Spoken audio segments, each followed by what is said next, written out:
ባንተ ስብከት ከእስልምና ወደ ፕሮቴስታንት እምነት እንደተቀየሩ ነግረኸኝ ነበረ።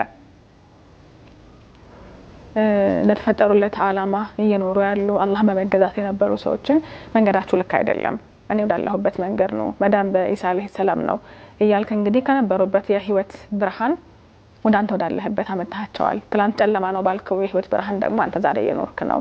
መዳን በኢሳ አለይሂ ሰላም ነው ብለህ ስትሰብካቸው የነበሩትን ሰዎች ወደዛ መጥተህ አንተ ግን ባስጣልካቸው ሃይማኖት ላይ እየኖርክ ነው።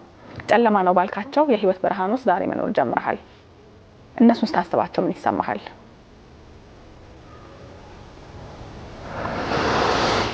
እነሱን ሳስባቸው ውስጤ በርግጥ ይደማል፣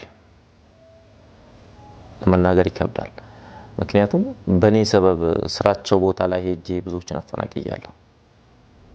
ብዙዎች ብቻ ያሳዝናል።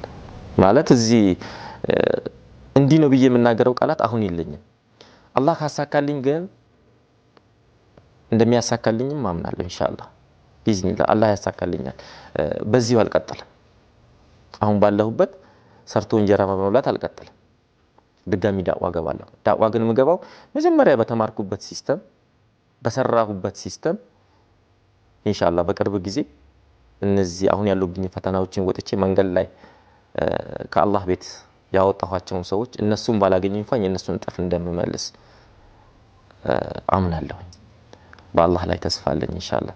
ግን እነሱን ሳስባቸው በጣም ህመም ይሰማኛል። የሆነ ነፍስ እንደገደለ ነገር እኮ እንትን ይለኛል። ከሙስሊም ቤት ያወጣኋቸው ሰዎች ሳስብ በጣም ደነግጣል። አላህ ምን ያረጋኝ ይሁን በዚህ ሞት እነሱን ሳላገኝ ብዬ በጣም ደነግጣለሁ። ይጸጽተኛል ነገሮች። ጸጸቱ ግን እንዲዘኝ አልፈልግም። እኔንም ወደዛ ወደ ተስፋ መቁረጥ እንዲወስደኝ በፍጹም አልፈቅድለትም። ግን እንደማገኛቸው አምናለሁ። አንደኛ ይሄ ሚዲያ አንዱ ነው። ምናልባት የሚያስከፍለኝን መስዋዕትነት ከፍዬ እንኳን ቀጣይ ባሉኝ ዘመኖች እነዚህን ሰዎች እንደማገኛቸው ኢንሻአላህ ተስፋ አለኝ በአላህ ላይ ኢንሻአላህ። ይሄ እንግዲህ ሀላባ ላይ ብቻ አይደለም ይሄንን ስራ የሰራኸው እንደነገ ሀላባ ላይ ጥቂቱን እንደውም ሀላባ ላይ ይሄን ሰራሁት ኦሮሚያ ላይ ነው። ኦሮሚያ ላይ ነው። ሀላባ ቢሆን ቤታቸውን ሄጄ አገኛቸው ነበር። ሀላባ ላይ ያለው መልሻለሁ። በኔ ሰበብ ከእስልምና የወጣሁት መልሻለሁ ሀላባ ላይ